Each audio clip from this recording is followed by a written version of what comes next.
विद्यार्थी मित्रांनो, आपण नववीच्या राज्यशास्त्राच्या पहिल्या प्रकरणाला सुरुवात करतोय. युद्धोत्तर राजकीय घडामोडी भाग 1.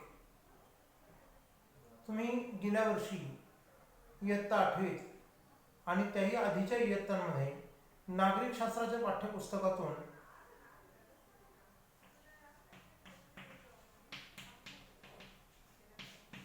स्थानिक शासन संस्था,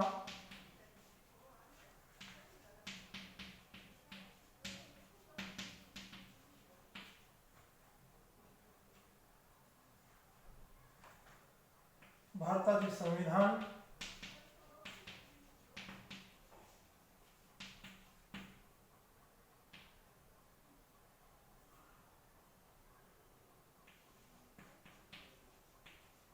शासन संरचना किंवा रचना या घटकांचा अभ्यास केलेला आहे.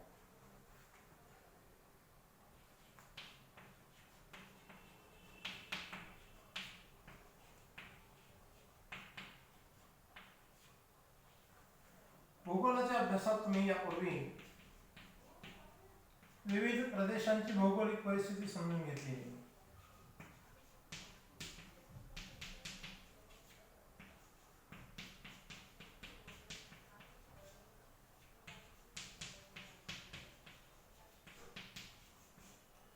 आणि इतिहासाच्या अभ्यासातून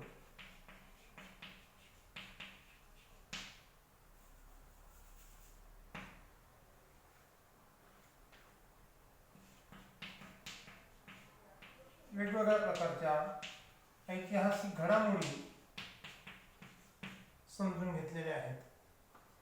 आज आपण राज्यशास्त्राच्या पहिल्या प्रकरणाच्या अभ्यासातून भारताचे जगाशी असलेले संबंध समजून घेण्याचा प्रयत्न करणार आहोत.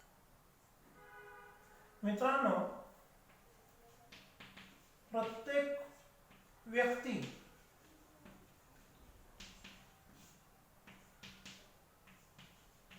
विविध कारणांसाठी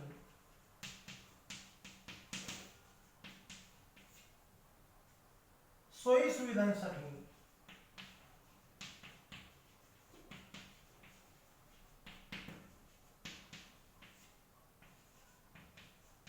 इतर व्यक्तींवर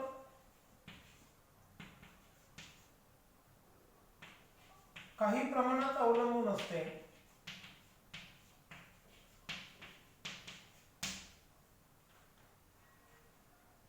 आणि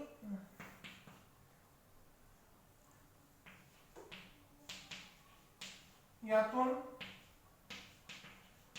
परस्परावलंबन जोपासले जाते.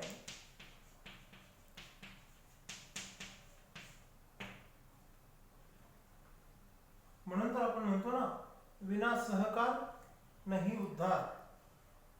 एकमेकाला सहकार्य हे क्रमप्राप्त आहे, ते केलं पाहिजे. हे जसे व्यक्तीच्या बाबतीत घडते,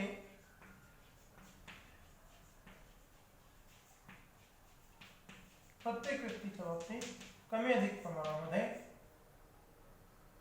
तसेच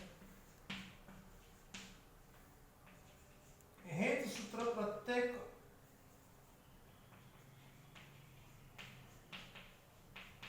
देशालाही लागू होते.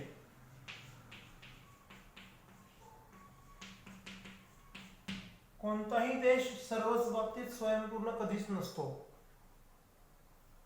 सर्व देश स्वतंत्र आहेत. त्यांच्यात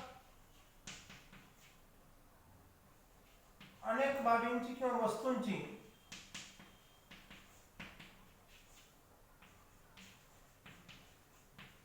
देवाणघेवाण पण होते. त्याला तुम्ही आयात निर्यात म्हणू शकता.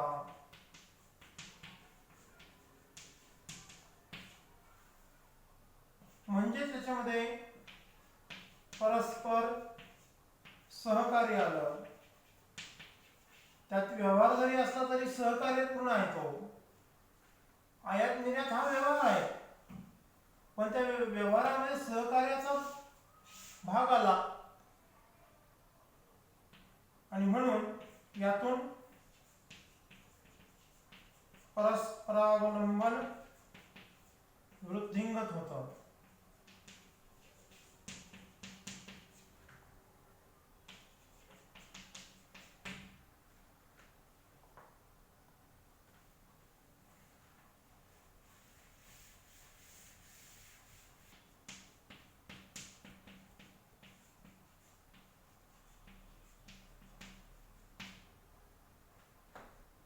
सार्वभौम देशांची मिळून आंतरराष्ट्रीय व्यवस्था या परस्परावलंबनामधून परस्परांच्या सहकार्यातून निर्माण झालेली आहे. ही आंतरराष्ट्रीय व्यवस्था जी आहे त्याचे 3 महत्त्वाचे मुद्दे आपण बघूया.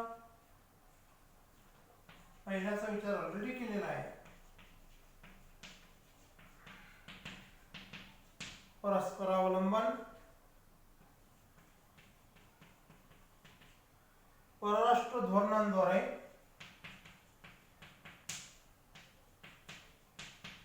आंतरराष्ट्रीय संबंध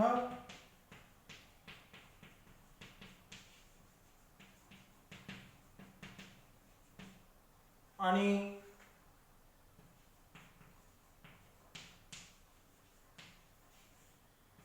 या आंतरराष्ट्रीय व्यवस्थेच्या निर्मितीची पार्श्वभूमी, ही आंतरराष्ट्रीय व्यवस्था कशामुळे निर्माण झाली, कोणती कारणं त्याला कारणीभूत आहेत, दॅट बॅकग्राऊंड, ती पार्श्वभूमी आपण समजून घेऊया.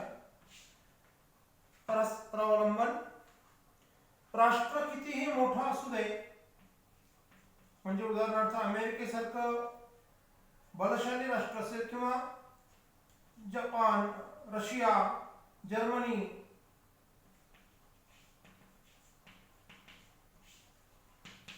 मोठे बलाढ्य प्रगत असू दे, त्यांना कोणत्या ना कोणत्या बाबतीत इतर राष्ट्रांची गरज पडते.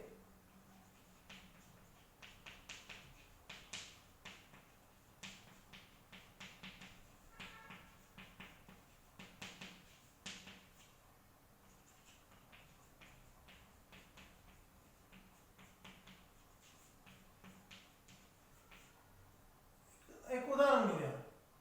भारत हा खंडप्राय देश आहे. दक्षिण आशिया खंडातला एक प्रमुख देश मानला जातो. पण भारताला खनिज तेलाची आवश्यकता आहे इंधन म्हणून, आणि म्हणून गल्फ कंट्रीज बरोबर भारताला संबंध प्रस्थापित करावे लागतात. त्यांची अन्नधान्याची गरज भारताला पुरवावी लागते. तेव्हा प्रत्येक देशाच्या काही गरजा असतात, त्या इतर देशांच्या मदतीने पूर्ण केल्या जातात.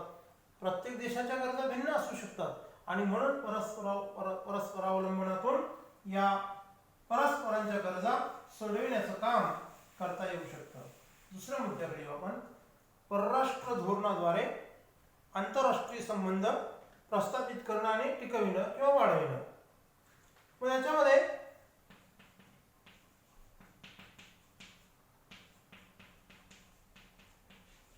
आंतरराष्ट्रीय व्यवहारांना मान्यता,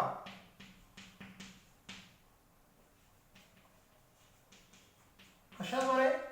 विविध प्रकारच्या आंतरराष्ट्रीय करारांद्वारे, आणि म्हणून तसे करार केले जातात आणि त्यातून ती धोरणे ही निश्चित केली जातात. म्हणून अशा धोरणांना आपण परराष्ट्र धोरण असं म्हणतो. आता महत्त्वाचा मुद्दा आहे, या आंतरराष्ट्रीय व्यवस्थेची पार्श्वभूमी कोणत्या कारणामुळे तयार झाली त्याचा आपण विचार करूया. मी हा मुद्दा इकडे घेतो कारण तिकडे तुम्हाला नकाशावर त्याच वेळेस बघणं आवश्यक आहे.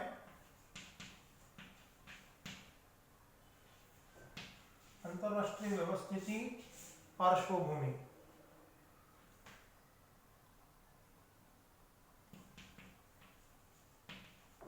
आजचं सध्याचं जग समजून घ्यायचं असेल तर हे समजून घेण्यासाठी त्याचा इतिहास पण अभ्यासावा लागेल. आणि हा इतिहास काय आहे तर 1914 ते 1918 या कालखंडात, म्हणजे आता 2020 चालू आहे, 1918 ते 2018 आणि 2020 102 वर्षापूर्वी पहिलं महायुद्ध संपलं. 106 वर्षापूर्वी ते सुरू झालं होतं. शतकोत्तर वाटचाल सुरू झालेली आहे. 1914ला पहिलं महायुद्ध सुरू झालं आणि 1918ला ते संपलं. आणि या पहिल्या महायुद्धाची पार्श्वभूमी या आंतरराष्ट्रीय व्यवस्थेच्या निर्मितीला कारणीभूत आहे.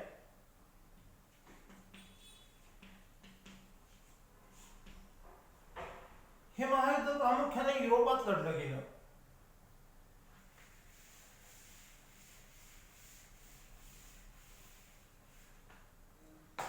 आपण जगाच्या नकाशावर बघूया.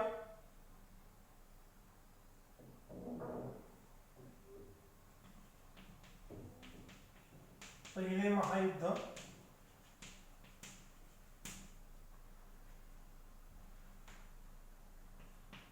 मी जसं म्हटलं की युरोप खंडातले प्रमुख देश यामध्ये सहभागी होते.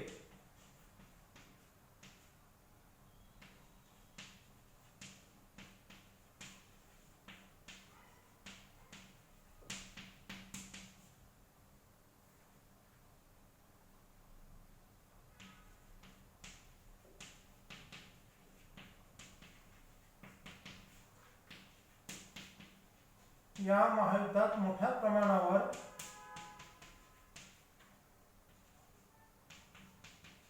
जीवितहानी झाली, आर्थिक नुकसान झाले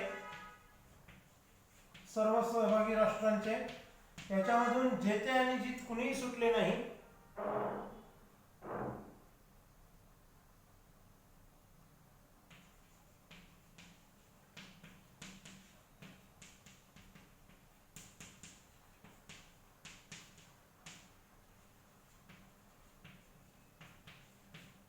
प्रत्यक्ष जिथे युरोपमध्ये युद्ध लढलं गेलं तिथे प्रचंड मोठं नुकसान झालं. जीवितहानी मोठ्या प्रमाणावर झाली, वित्तहानी मोठ्या प्रमाणावर झाली, उद्योगधंदे उद्ध्वस्त झाले. जे देश प्रत्यक्ष या युद्धात सहभागी नव्हते त्यांना देखील याची झळ बसली.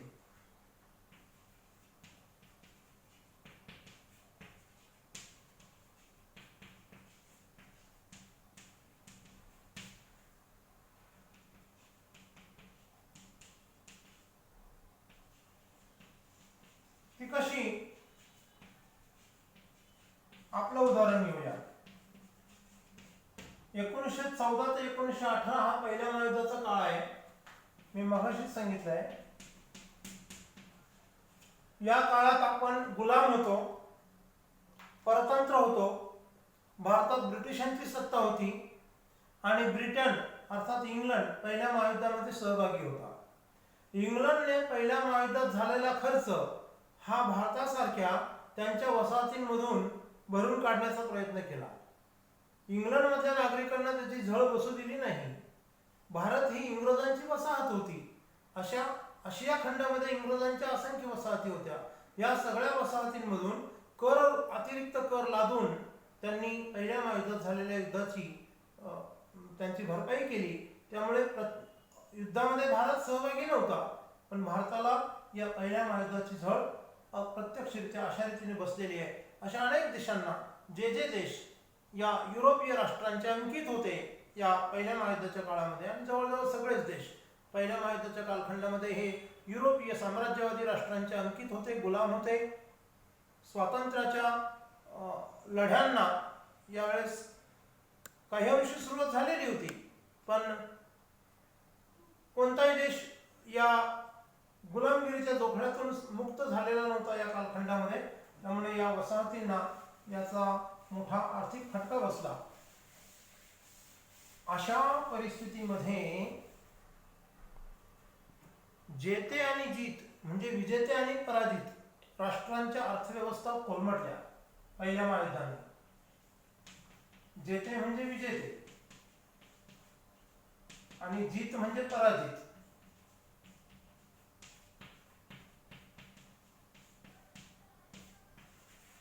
राष्ट्रांच्या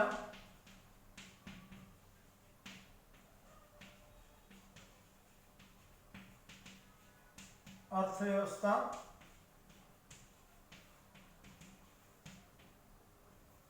कोलमडल्या.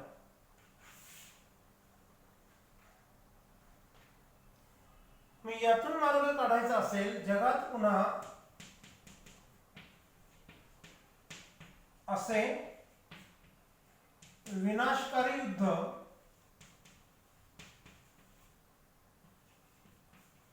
होऊ नये म्हणून आंतरराष्ट्रीय दर्जाची व्यवस्था असावी हा विचार पुढे आला.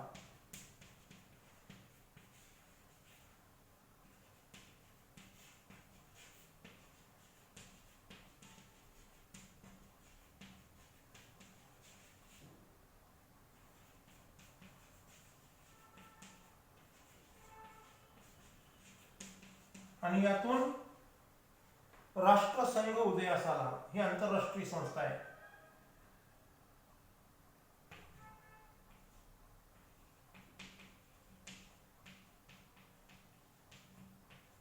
राष्ट्रसंघ ही आंतरराष्ट्रीय संस्था उदयास आली.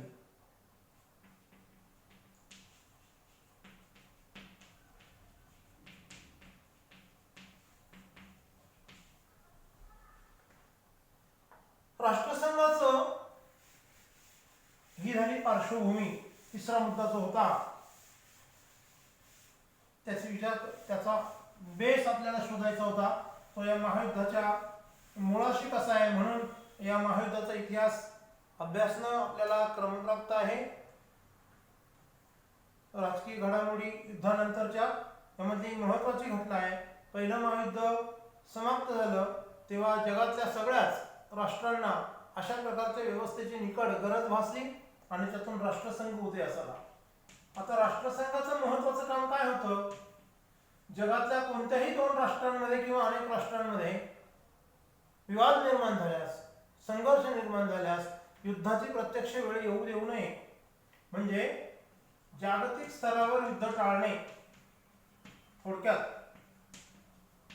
कोणत्याही दोन किंवा अनेक राष्ट्रांमध्ये युद्ध टाळणे,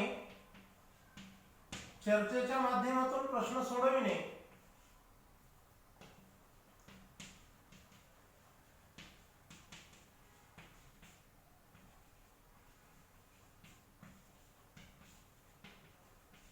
या उद्देशानं ही आंतरराष्ट्रीय व्यवस्था निर्माण झाली होती, जिचं नाव होतं राष्ट्रसंघ. आता राष्ट्रसंघाने नेमकं काय केलं? आपण युद्धोत्तर राजकीय घडामोडींचा अभ्यास करतोय हे विसरायचं नाहीये. तत्पूर्वी पहिल्या महायुद्धात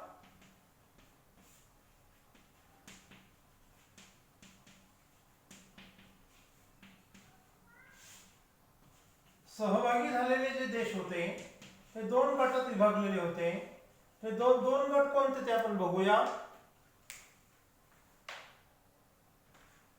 पहिला गट आहे मित्र राष्ट्रांचा गट.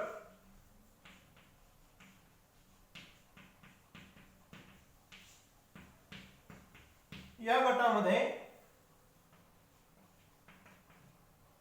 ब्रिटन म्हणजे इंग्लंड, फ्रान्स, इटली, अमेरिका हे देश मित्र राष्ट्र गटामध्ये होते. रशिया,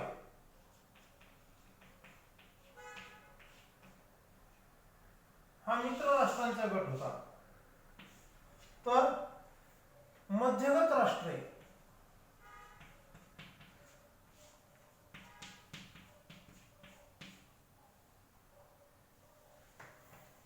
जर्मनी म्हणजे युरोप खंडाच्या मध्यभागी यांचं भौगोलिक स्थान आहे म्हणून त्यांना मध्यगत राष्ट्र म्हटलेलं आहे. जर्मनी, ऑस्ट्रिया, हंगेरी,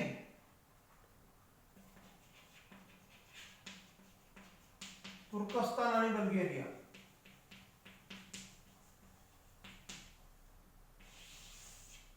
हा दुसरा गट होता.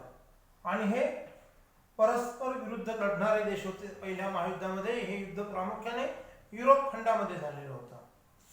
जेव्हा राष्ट्रसंघाची निर्मिती झाली आणि राष्ट्रसंघाचा उद्देश मी आपल्याला सांगितला, त्यानंतर या जेत्या आणि जित राष्ट्रांपैकी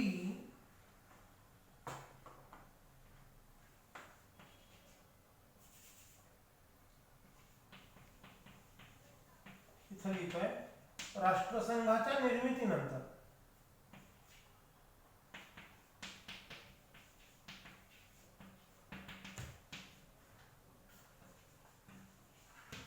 जर्मनी, इटली आणि स्पेन यांची वाटचाल हुकुमशाहीकडे सुरू झाली.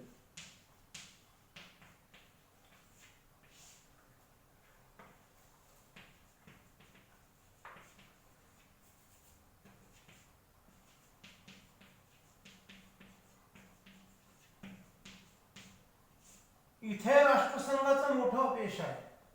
राष्ट्रसंघाने खरं तर या देशांना वेळीच पायबंद घालण्याची गरज होती, परंतु राष्ट्रसंघ त्यात अपयशी ठरला.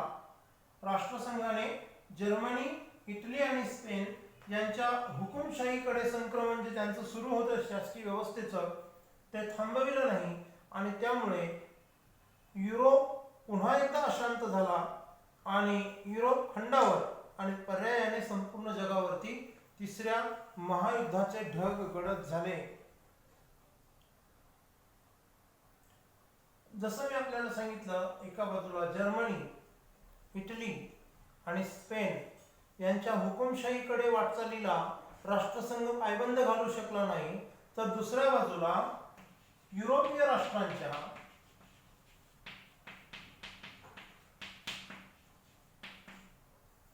आशिया आणि आफ्रिका खंडातील वसाहतींमध्ये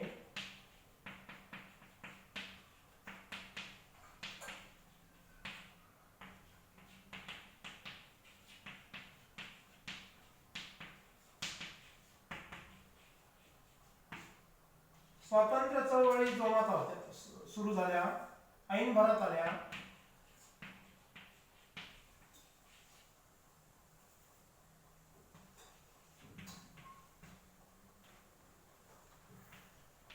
यामुळे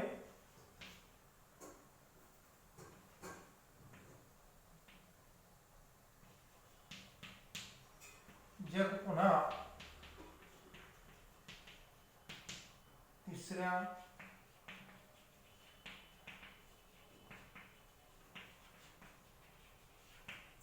महायुद्धाकडे झुकले. स्वातंत्र्य चळवळी हे त्याचं कारण नव्हतं, परंतु स्वातंत्र्य चळवळींचा दबाव वाढत चालला आणि या साम्राज्यवादी राष्ट्रांना त्यांच्या वसाहती टिकवणं अवघड होऊ लागलं. दुसऱ्या बाजूला त्यांच्यातल्या औद्योगिक तीव्र स्पर्धेने आणि परस्परांना नमविण्याच्या शह देण्याच्या ईर्षेतून त्यांच्यातला संघर्ष अधिक व्यापक झाला, पण वसाहतींकडे त्यांना पुरेसं लक्ष देता येईना हे त्याचं कारण आहे. स्वातंत्र्य चळवळी हे थेट तिसऱ्या महायुद्धाचं कारण नाहीये, गल्लत नसावी. हा मुद्दा नीट समजून घेण्याची गरज आहे. आणि अशा परिस्थितीमध्ये 1939 मध्ये दुसऱ्या महायुद्धाला सुरुवात झाली.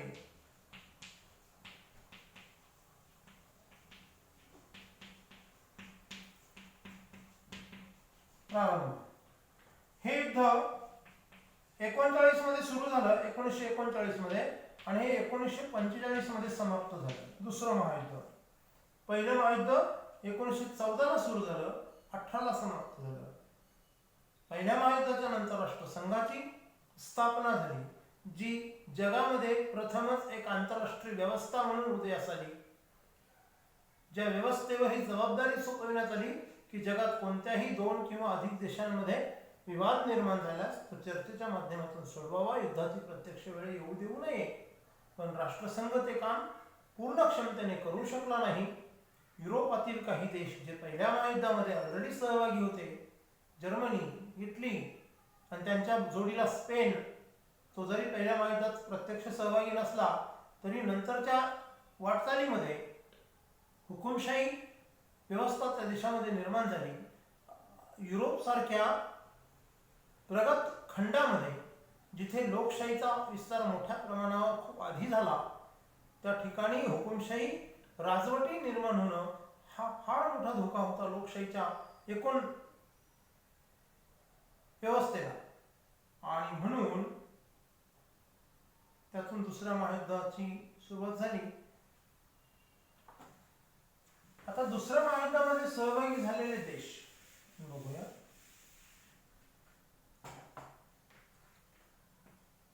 नकाशात आपल्याला त्या बाजूला पाहता येईल.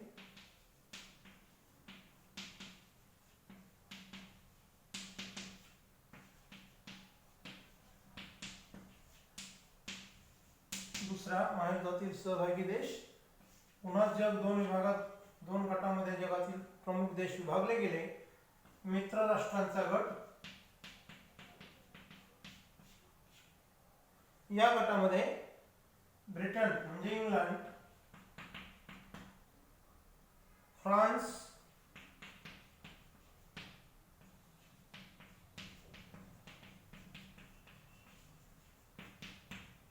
ऑस्ट्रेलिया, कॅनडा,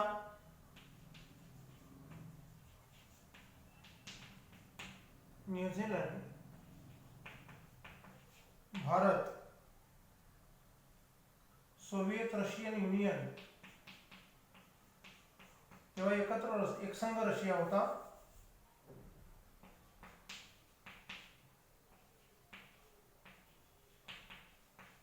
किंवा सोवियत युनियन ऑफ रशिया असं पण म्हटलं जातं.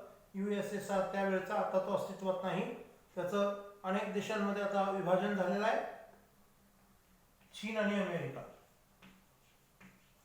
आता याच्यामध्ये महत्वाचा मुद्दा मी सांगणार आहे, त्याकडे लक्ष द्या.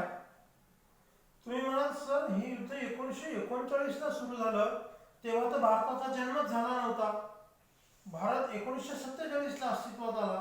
मग हे दुसऱ्या महायुद्धामध्ये भारत कसा काय दिसतो इथे? तर भारत ही इंग्रजांची वसाहत होती आणि स्वातंत्र्याची चळवळ तेव्हा ऐन भरात होती. राष्ट्रीय सभा आपण अभ्यास केला असेल, भारतीय राष्ट्रीय सभा, इंडियन नॅशनल काँग्रेस, हे आंदोलनाचं नेतृत्व करणारा ही प्रमुख संघटना होती देशातली. महात्मा गांधीजी भारतीय राष्ट्रीय काँग्रेसचं नेतृत्व करत होते. भारतातील या स्वातंत्र्य आंदोलनातल्या नेत्यांना विश्वासात न घेता भारतातल्या इंग्रज सरकारने भारत दुसऱ्या महायुद्धात इंग्लंड सोबत आहे असं परस्पर तिकडे घोषित करून टाकलं. जे आपले भारतीय शिपाई इंग्रज सैन्यामध्ये होते त्यांना, म्हणजे भारतीय जवानांना, केवळ इंग्रजांची नोकरी करायची आहे म्हणून दुसऱ्या महायुद्धामध्ये युरोपच्या भूमीवर जाऊन हे युद्ध करावं लागलं आणि आपले हजारो लाखो जवान त्या ठिकाणी शहीद देखील झालेले आहेत. त्यांना वीरगती प्राप्त झालेली आहे. हे केवळ इंग्लंडमुळे. जसा इथे भारत दिसतो दुसऱ्या महायुद्धामध्ये सहभागी, अनिच्छेने आणि दबावाने सहभागी करून घेतलं गेलं होतं, तसं इथे आपल्याला चीन दिसतो. कारण चीन पण तेव्हा स्वतंत्र नव्हता. चीन ही देखील अनेक युरोपीय साम्राज्यवादी देशांची वसाहत होती. चिनी टरबुजाचे वाटे म्हटलं जातं इतिहासामध्ये. जर तुम्ही अभ्यास केला, चिनी टरबुजाचे वाटे म्हणजे काय, टरबूज कापून जसे आपण खापा करतो ना, तसेच चीनचा प्रदेश अनेक युरोपीय साम्राज्यवादी देशांनी आपापसात वाटून घेतला होता आणि तिथे आपल्या वसाहती स्थापन केल्या होत्या. न्यूझीलंड ही देखील आणि ऑस्ट्रेलिया ही देखील वसाहत होती युरोपीय राष्ट्रांची. तर या वसाहती देखील अप्रत्यक्षरित्या या युद्धामध्ये ओढल्या गेल्या. आता सगळ्यात महत्त्वाचं, आपण पुढचा गट घेऊ आधी, पुन्हा राहिलेल्या देशांकडे येतो, कारण इथे मला महत्त्वाचा मुद्दा सांगायचा आहे. दुसरा जो गट होता तो अक्षराष्ट्रीय, म्हणजे टोकाला असलेली. आता ही टोकाला असलेली कोणती? युरोपामध्ये जर्मनी, युरोपच्या दुसऱ्या बाजूला इटली आणि आशियाच्या पूर्व भागात असलेला जपान. ही तीन साम्राज्यवादी राष्ट्रे, ही अक्षराष्ट्रे, विरुद्ध इतकी मित्र राष्ट्रे. यामध्ये 1939 ला जेव्हा प्रत्यक्षात युद्ध सुरू झालं तेव्हा अमेरिका या युद्धात सहभागी नव्हता. अमेरिका तटस्थ होता. शिवाय हे युद्ध अमेरिकेच्या भूमीवर लढलं गेलं नाही. त्यामुळे अमेरिकेची तशी फार वित्तहानी झाली नाही. अमेरिकेतले उद्योगधंदे बंद पडले नाही. अमेरिकेची जीवितहानी झाली नाही. नागरी मालमत्तेचं नुकसान झालं नाही. पण अमेरिका मग कसा काय सहभागी झाला? जपानने पॅसिफिक महासागरामध्ये त्यांच्या नाविक तळांवर हल्ला करून ते उद्ध्वस्त केले आणि त्यामुळे जपान हा अक्षराष्ट्रांचा मित्र जर्मनी आणि इटलीचा, आणि म्हणून ऐन मध्यावधीत म्हणजे 1942च्या सुमारास जर्मनी, इटली आणि जपान यांची जबरदस्त आगेकूच युद्धामध्ये होत असताना आणि एवढे सारे देश मित्र राष्ट्रांच्या गटात असताना देखील ते पराभवाच्या छायेत असताना अमेरिकेने जपानला अद्दल घडविण्यासाठी मित्र राष्ट्रांच्या बाजूने युद्धात उतरण्याचा निर्णय घेतला आणि युद्धाचं पारडंच फिरलं. मित्र राष्ट्रांना एक बळकटी आली. अमेरिकन फौजा युरोपच्या भूमीवर उतरल्यामुळे फ्रान्सच्या बाजूने जर्मनीवर आक्रमण झालं. जर्मनी पराभूत केला गेला आणि सर्वात शेवटी 6 ऑगस्ट रोजी जपानच्या हिरोशिमा आणि 9 ऑगस्ट 1945 रोजी जपानच्या नागासाकी या 2 शहरांवर अमेरिकेने अणुबॉम्ब टाकला. जपान पूर्ण उद्ध्वस्त झाला आणि जपानने बिनशर्त शरणागती पत्करली. अमेरिकेचा युद्धात सहभागी होण्याचा निर्णय हा अत्यंत निर्णायक का मानला जातो, ज्यामुळे मित्र राष्ट्रांचा विजय झाला आणि ही साम्राज्यवादी राष्ट्रे, हुकुमशाही राष्ट्रे पराभूत झाली आणि लोकशाहीचं संवर्धन करण्यात मित्र राष्ट्रे यशस्वी ठरली. हे बरोबर आहे. पण अमेरिकेकडे प्रगत तंत्रज्ञान, त्याचा युद्धामध्ये केलेला वापर, अणुबॉम्बचा वापर हा निर्णायक ठरला. हे आतापर्यंत जगात झालेलं अत्यंत किंवा सर्वात महाविनाशकारी युद्ध मानलं जातं. तर अशा रीतीने आपण इथपर्यंत हा पहिला भाग अभ्यासलेला आहे, युद्धानंतरच्या राजकीय घडामोडी. पण पहिल्या महायुद्धानंतरच्या घडामोडी पाहिल्या. राष्ट्रसंघाची स्थापना, त्यामागची उद्दिष्टे, राष्ट्रसंघाचं अपयश, त्यामुळे पुन्हा हुकुमशाही सत्तांची वाटचाल आणि त्यातून उद्भवलेलं हे दुसरं युद्ध. हे युद्धोत्तर घटना आहे, पहिल्या महायुद्धानंतरच्या घटना आहे. आता दुसऱ्या महायुद्धानंतर काय घटना घडल्या त्याचा अभ्यास आपण दुसऱ्या भागात करूया. धन्यवाद.